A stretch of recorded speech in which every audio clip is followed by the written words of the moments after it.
नमस्कार, मैं हूं किरण और आप देख रहे हैं इंडिया डेली। जी हां, दिल्ली विश्वविद्यालय में छात्र संघ के चुनाव का माहौल गर्म है, तो हम आपके लिए लेकर आए हैं नया शो कैंपस कॉलिंग। तो आपको सीधे डीयू के कैंपस ही लिए चलते हैं।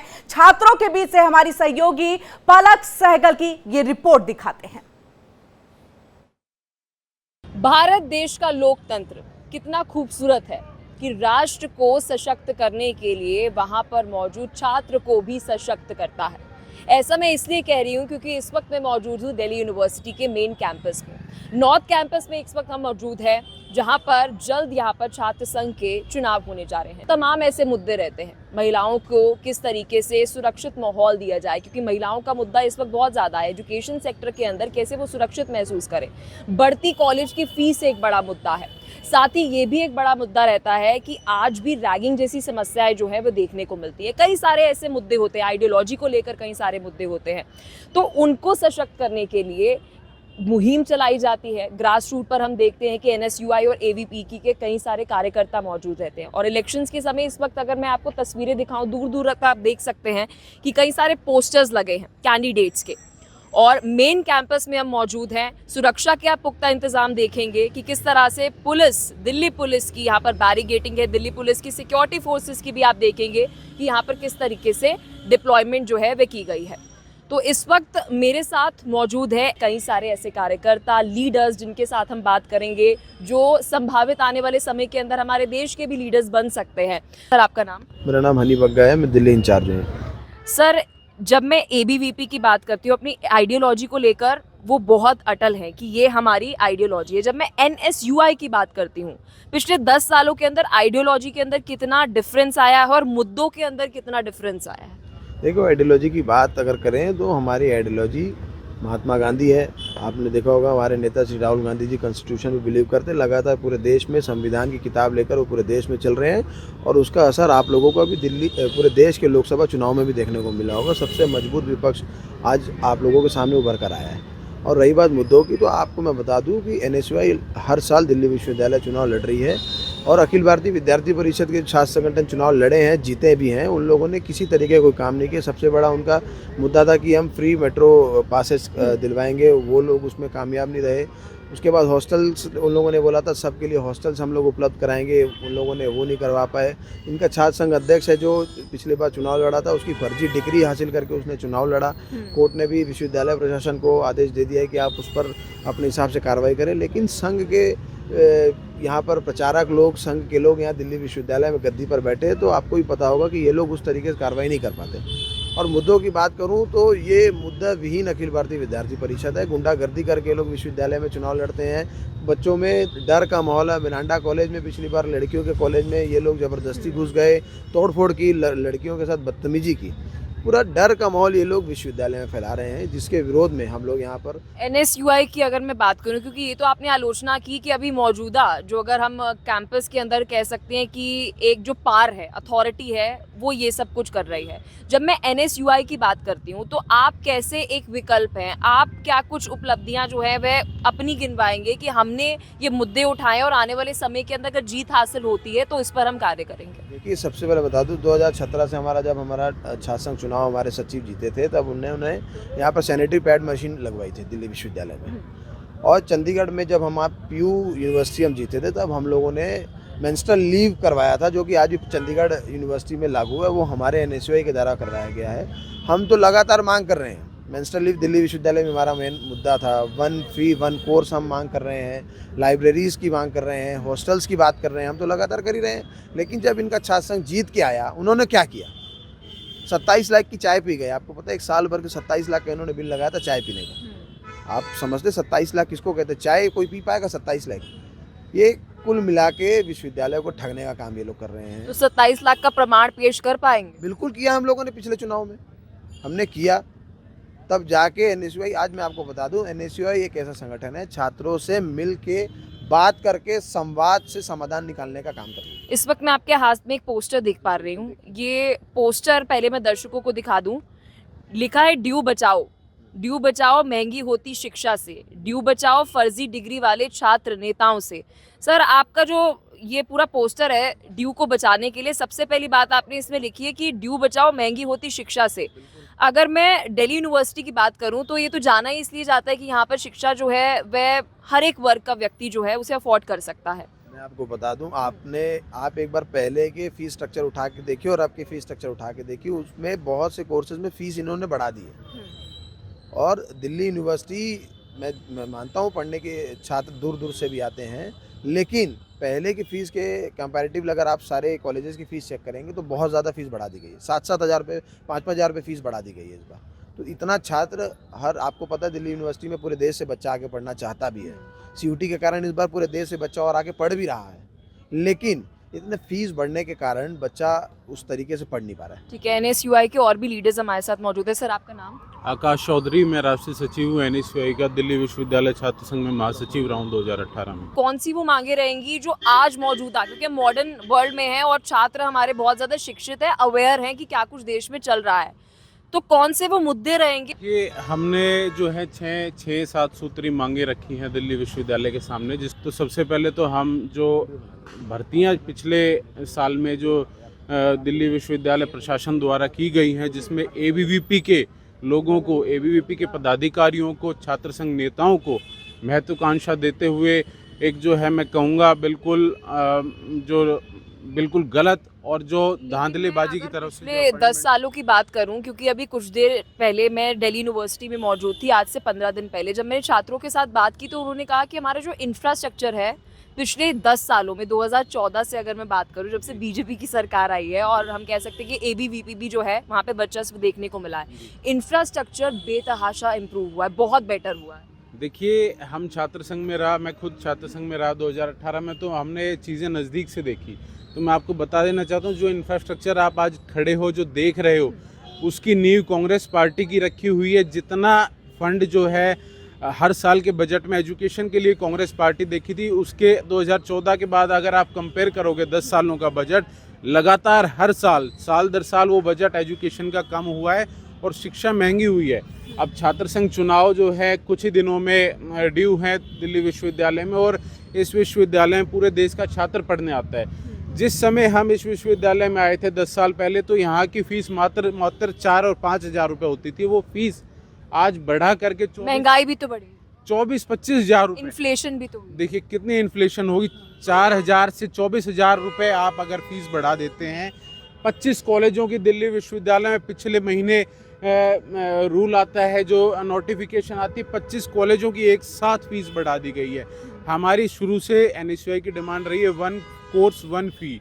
एक कॉलेज में बीए की फ़ीस 4 हज़ार है और दूसरे कॉलेज में उसी बीए की फ़ीस 30 हज़ार रुपये। तो एक कहाँ की समानता है? किस तरीके से प्रशासन यहाँ दिल्ली विश्वविद्यालय का किस तरीके से समानता और किस तरीके से एक सुविधा सरकारी जो देश के छात्रों को दे रहा है। तो ये और भी हमारे साथ यहाँ पर लीडर्स हैं। सर, महिलाओं का भी सर जिक्र करते हुए नजर आए थे। जब मैं महिलाओं की बात करती हूँ तो हाल फिलहाल में दिल्ली यूनिवर्सिटी के अंदर देखा कि कॉलेज के बाहर ही कई सारे लड़के पहुँचते हैं और क्रॉस पास करने की कोशिश करते हैं वहाँ पर हॉस्टल को और साथ ही यूनिवर्सिटी को। इसे कैसे देखते हैं? आपकी महिला सुरक्षित है इस वक्त जब मैं दिल्ली यूनिवर्सिटी में बात कर रही हूँ? मैडम, महिलाओं की यहाँ सुरक्षा की बात है, एनएसयूआई सबसे पहले खड़ी रहते हैं, महिलाओं की सुरक्षा की बात करते हैं एनएसयूआई। और हमारे अध्यक्ष जो दिल्ली विश्वविद्यालय के अध्यक्ष हैं तुषार डेढ़ा जी, वो खुद का तो ऑफिस सुरक्षित कर नहीं पाते, महिलाओं को क्या सुरक्षा दे पाएंगे। ये खुद के पोषित गुंडों को बैठाते हैं, खुद का कार्यालय तोड़वाते हैं, फिर आरोप प्रत्यारोप की राजनीति करते हैं। मैडम, भैया से आपने कुछ देर पहले बात की थी कि विचारधारा, मुझे नहीं लगता कि छात्र हितों से बड़ी कोई विचारधारा होगी। अगर इससे बड़ी कोई विचारधारा हो सकती है तो मैडम मुझे नहीं। क्या विचारधारा है एनएसयूआई? छात्र हितों की हमारी विचारधारा। हम हमेशा छात्रों के लिए लड़े हैं, हम सड़क से लेकर संसद तक लड़े हैं। कभी भी छात्रों को किसी प्रकार की जरूरत थी हम उनके लिए हमेशा से लड़े, हमेशा से खड़े रहे हैं। तो ऐसा क्या कारण समझते हैं? क्योंकि आप कह रहे हैं, देखिए अंत में तो बात वहीं आ जाती है कि अगर आपको चुना जा रहा है तो ही आपको स्वीकारा जा रहा है, स्वीकृति आपको तभी मिल रही है। लेकिन जब मैं पिछले 10 सालों का ग्राफ देती हूँ तो उसके अंदर एनएसयूआई को जीत हासिल नहीं हो पा रही है। क्या उस कमियों पर आत्मचिंतन किया गया है? जी बिल्कुल मैडम, किया गया है और हमारे राष्ट्रीय अध्यक्ष जी ने भी इन चीज़ों पर चिंतन किया और हम उस पर निरंतर काम कर रहे हैं। और पिछले सालों से कितना अलग है ये चुनाव? इस बार का चुनाव तो मैडम रिजल्ट ही बताएगा। इस बार हम भारी मतों से जीत रहे हैं और 4-0 से जीत रहे हैं हम, क्योंकि इस साल दिल्ली विश्वविद्यालय ने देखा, छात्रों ने देखा कि एनएसयूआई जो है वो छात्रों के लिए सड़क से लेकर संसद तक लड़ी है और ठीक है, और भी यहाँ पर हमारे साथ लोग मौजूद हैं। सर, चुनावों को अभी कॉलेज के अंदर किस तरह से देख रहे हैं? क्योंकि एनएसयूआई की अगर मैं बात करूं तो वो कह रहे हैं कि पिछले 10 सालों से कोई बदलाव यहाँ पर नहीं हुआ। 2017 में जब एनएसयूआई तभी बदलाव हुआ, उसके बाद कोई बदलाव देखने को नहीं मिल रहा।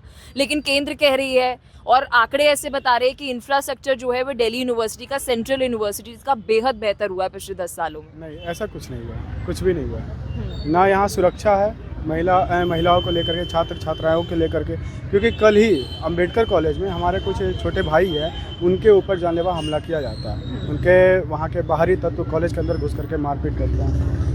तो आपको अभी भी मिलवा भी सकता हूँ सबसे। और चाहे यहाँ पे कोई भी मतलब पीछे अगर आप जाओगे तो गेट नंबर 1 जो है वहाँ पे अधिकतर मतलब जब छुट्टी हो जाता है या फिर मतलब सब अपने अपने पीजी की तरफ जाते हैं तो वहाँ पे अराजक जो तत्व होते हैं, जो लड़के होते हैं, वो वहाँ पे आके बदतमीजी करते हैं महिलाओं के साथ। तो सुरक्षा के नाम पे यहाँ पे जीरो है। लेकिन यहाँ तो मैं दूर दूर तक देख रही हूँ कि दिल्ली पुलिस की इतनी सारी गाड़ियाँ यहाँ पर मौजूद हैं। कुछ भी नहीं, सब मिली भगत रहता है। थाने में जाकर के सब अपना काम बहुत बड़ा बयान दे रहे हैं आप। मैं सच्चाई बता रहा हूँ आपको, सच्चाई से रूबरू करवा रहा हूँ। आप दिल्ली पुलिस के ऊपर आरोप लगा रहे हैं कि यहाँ पर जो बैरिकेडिंग की गई है इसका कोई मतलब नहीं है। ये लोग क्योंकि इनके लोग ही होते हैं, ये जो दूसरे जो दल वाले हैं उन्हीं के लोग होते हैं। और ये मिल जब ये पकड़ाते हैं तो ये मिल बांट के खुद ही मतलब। लेकिन मैं तो यहाँ पर जब कॉलेज कैंपस में घूम रही थी तो मैंने देखा कई सारे ऐसे चाय के ठेले थे, वहाँ पर लड़कियाँ बेहद आराम से बैठी थी, चाय पी रही थी, खाना खा रही थी। अगर डरी होती तो मुझे लगता है कि शायद वो अंदर दुबक के बैठी होती। चाय के ठेले से आप कंपेयर नहीं कर सकती है ना, कि चाय के ठेले पे बहुत लोग होते हैं, उससे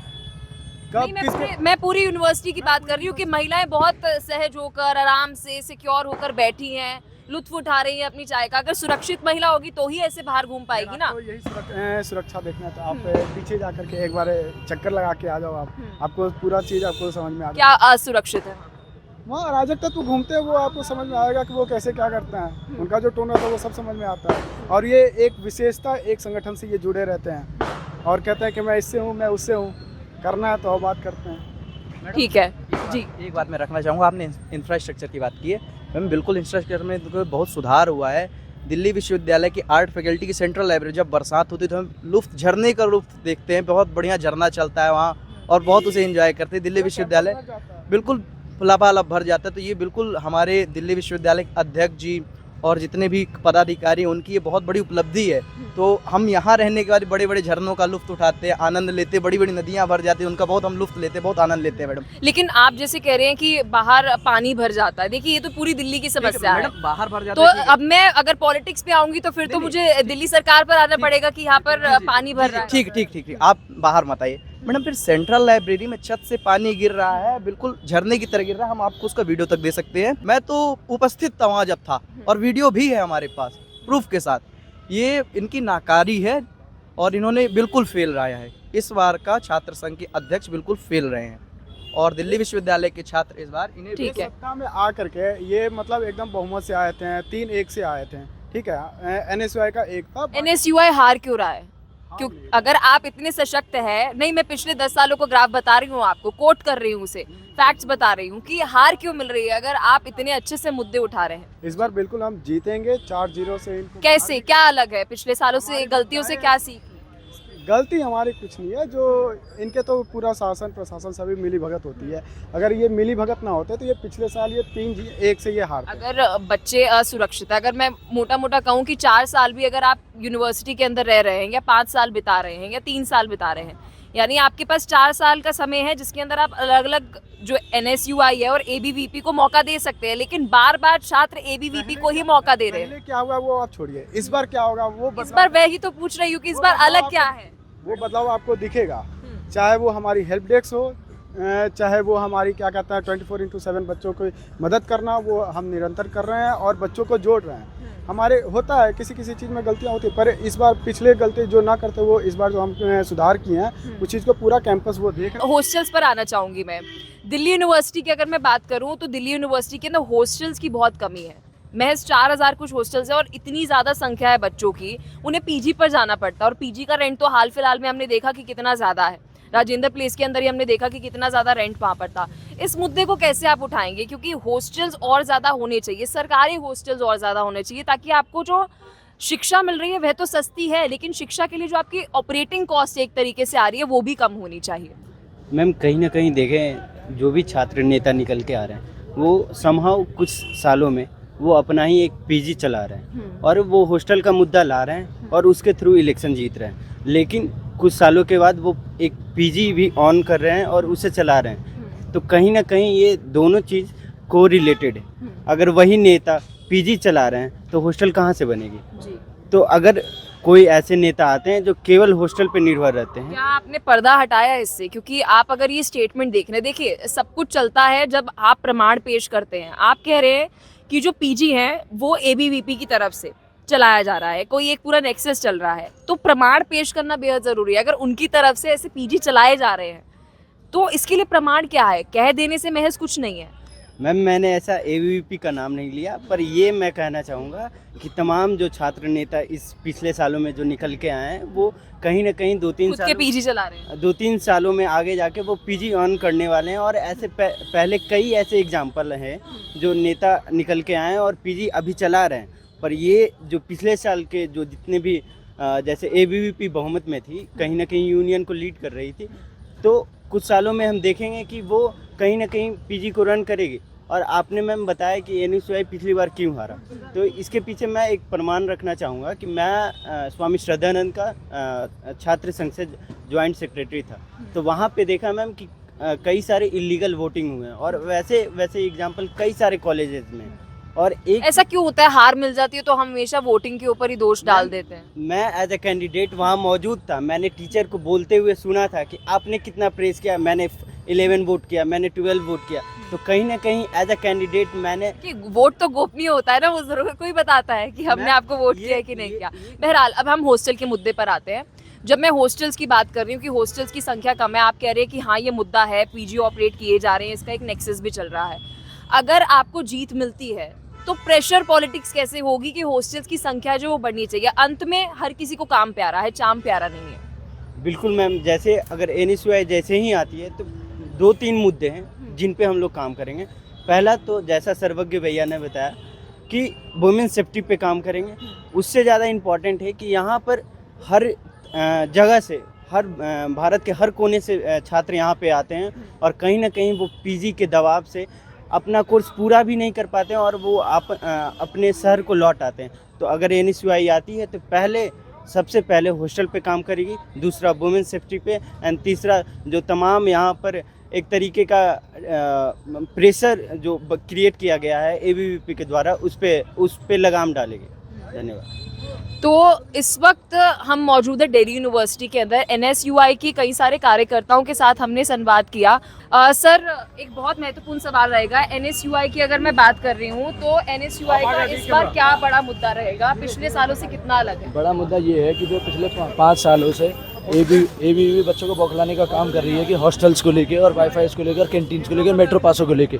मैं एबीवी को बता देना चाहता हूँ, छात्र सीधा हो सकता है, छात्र पागल नहीं है। छात्र सिंहासन में बैठाने भी जानते हैं और छात्र सिंहासन उतारना भी जानते हैं। और बच्चों ने मन बना लिया, छात्रों ने मन बना लिया है, इसलिए बदलाव का। और दूसरी बात, वुमेन सेफ्टी को लेके, स्किल डेवलपमेंट को लेके, स्पोर्ट्स फैसिलिटीज़ को लेके। सेंट्रल गवर्नमेंट पे प्रेशर पॉलिटिक्स कैसे बनाएंगे? क्योंकि हॉस्टल्स की संख्या अगर बढ़ानी है तो सेंट्रल के साथ सीधा संवाद होना है। दिल्ली के अंदर जितने भी डीडीए के फ्लैट हैं, हॉस्टल्स का मुद्दा बहुत बड़ा मुद्दा और बहुत लंबा प्रोसीजर है। तो उसके लिए हमने ये सोचा है जितने भी डीडीए के फ्लैट दिल्ली के अंदर खाली पड़े, इधर से आ जाओ आप आइए जी जी, दिल्ली के अंदर जितने भी डीडीए के फ्लैट हैं वो दिल्ली यूनिवर्सिटी के अंदर माध्यम से उन्हें लीज पे लिया जाए, उन पे काम करा जाए। जो बच्चा, हर घर की इनकम एक जैसी नहीं होती। मेरे घर की इनकम 1 लाख रुपए तो किसी की 1 लाख रुपए पूरी साल से कटता है। उनको डीडीए के फ्लैटों में लीज पे लिया जाए। जब तक हॉस्टल नहीं बनते उनको वहाँ रखने की व्यवस्था करी जाए। कम्युनिटी सेंटर्स में पार्टीशन के माध्यम से उनको रखना जाए। क्योंकि जो दिल्ली के बच्चों के लिए दिल्ली यूनिवर्सिटी के अंदर आरक्षण होना चाहिए, इस पर क्या कहेंगे आप?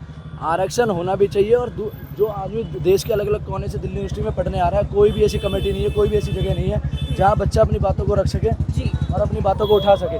कल को एनएसयूआई आती है, कल को ऋषभ चौधरी आता है, मैं गारंटी देता हूँ इस बात की कि उसको ऐसी कमेटी गठित करी जाएगी। कोई भी ऐसा बच्चा नहीं है जो विंडो टू विंडो धक्के ना खाता और अपनी बातों को। दिल्ली यूनिवर्सिटी के अंदर ऐसा होता है, नाम तो बहुत बड़ा पर फैसिलिटीज और व्यवस्था के नाम पर जीरो है। कोई भी ऐसी जगह नहीं है, कोई व्यवस्था नहीं है कि जहाँ अपनी बातों को रख सके, अपनी बातों को उठा सके। यहाँ पर महिलाएं सुरक्षित हैं? क्योंकि जब मैं एनएसयूआई के लीडर से बात कर रही थी तो उनका ये कहना था कि महिलाएं सुरक्षित हैं, लेकिन जब मैं कैंपस में घूम रही थी तो महिलाएं बहुत सिक्योर होकर बैठी हैं, ऐसा लग नहीं रहा कि वो असुरक्षित है। महिलाएं सुरक्षित के भी 2 तरीके हैं।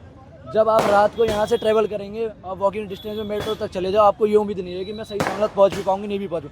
मेरे साथ चेन स्नैचिंग ना हो जाए। रोड पे जितनी भी लाइटें ना तो और लाइटें जलती हैं, और हमारी बहन बेटियाँ जितनी भी दूर दूर से आते हैं पढ़ने के लिए। मैं जाकिर हुसैन कल कॉलेज गया था, वहाँ 2 बजे से लेकर रात के 9 बजे तक क्लासें चलती हैं। जब बच्चा 9 बजे छात्र क्लास लेगा तो रात को 11 बजे घर पहुँचेगा। वो क्या व्यवस्था है? अगर मान चलो व्यवस्थाएं होंगी, व्यवस्थाएं ऐसे होती हैं कि जो बहन बेटियाँ हैं, छात्रा हैं, उनको कोई समस्याएं ना हो, उनके टिप्स पे रहे कि अरे हमें कोई भी दिक्कत आ रही है, हमारे पीछे NSUI खड़ी है और NSUI के कैंडिडेट हमारे साथ खड़े हुए हैं। तो इस वक्त हम मौजूद हैं दिल्ली यूनिवर्सिटी में। ये तस्वीरें आपको दिखा रहे हैं ऋषभ चौधरी के समर्थन में। इस वक्त आप लोगों को देखेंगे, ये तस्वीरें आपको हम दिखा रहे हैं। आपको यहाँ पे गर्म जोशी से देखेंगे कि किस तरीके से स्वागत जो है वह ऋषभ चौधरी का हो रहा है। लॉ फैकल्टी के बाहर इस वक्त मैं मौजूद हूँ। NSUI के कैंडिडेट हैं ऋषभ चौधरी, और ये देखिए तस्वीरें देखिए।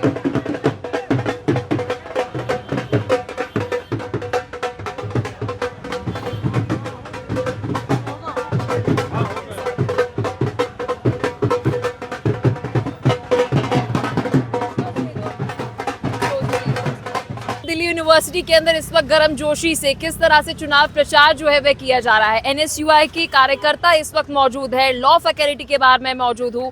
वीडियो जर्नलिस्ट शेरा के साथ पलक सहगल, इंडिया डेली।